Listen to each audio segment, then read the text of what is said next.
Hi friends, இன்னைக்கு நான் உங்ககிட்ட ஒரு கருத்தை மட்டும் உங்ககிட்ட நான் பகிர்ந்துக்கிறேன். இதை நீங்க ஏத்துக்காம கூட போலாம். ஆனா எனக்கு தெரிஞ்ச கருத்தை நான் பகிர்ந்துக்கிறேன்.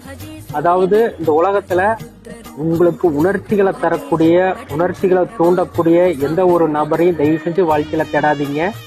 உங்களுடைய உணர்ச்சிகளை அடக்கி மிகப்பெரிய ஞானத்தை தரக்கூடிய எங்க அப்ப ஆஞ்சநேயரை வாழ்க்கையில தேடுங்க. உண்மையாலுமே ஆஞ்சநேயரை நீங்க உண்மையாலுமே உங்க மனசுக்குள்ள மனமுருகி நீங்க வேண்ட ஆரம்பிச்சிட்டீங்க அப்படின்னா, ஒவ்வொரு மனிதனுக்கும் தனி மனித ஒழுக்கம் அப்படின்னா என்னங்கிறதுக்கு எங்க ஆஞ்சநேயர் ஒரு உதாரணம்.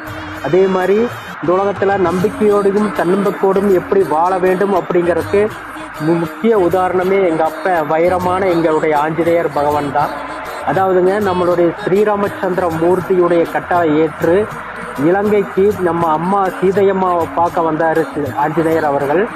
அப்படி வரும்போது இலங்கையில மிகப்பெரிய அசுர சேனைகள், லட்சக்கணக்கான அசுர சேனைகளுடைய மிகப்பெரிய அசுரபலம் வாய்ந்த இலங்கையவே தீ வச்சு அழிச்சிட்டு போனவரு எங்க அப்ப ஆஞ்சநேயர். அந்த அளவுக்கு நம்பிக்கையும் தன்னம்பிக்கையும் தனி மனுஷனா இந்த உலகத்தையவே இலங்கையவே ஒரு கை பார்த்தவரு எங்க அப்பா ஆஞ்சநேயர். இதையெல்லாம் சொல்றதுனால நீ என்ன அவ்வளவு பெரிய நல்லவனான்னு நீங்க கேட்கலாம். அதாவதுங்க, புத்தரே போதி மரத்தை அடியே உட்கார்ந்து ஆசையே துன்பத்திற்கு காரணம்னு அவர் சொல்லும் போது இந்த உலகத்துல எல்லாத்தையுமே அனுபவிச்ச பிறகுதான் அவர் அதை சொல்லியிருக்காரு. அதனாலதான் நான் இந்த கருத்து உங்ககிட்ட நான் பகிர்ந்துக்கிறேன்.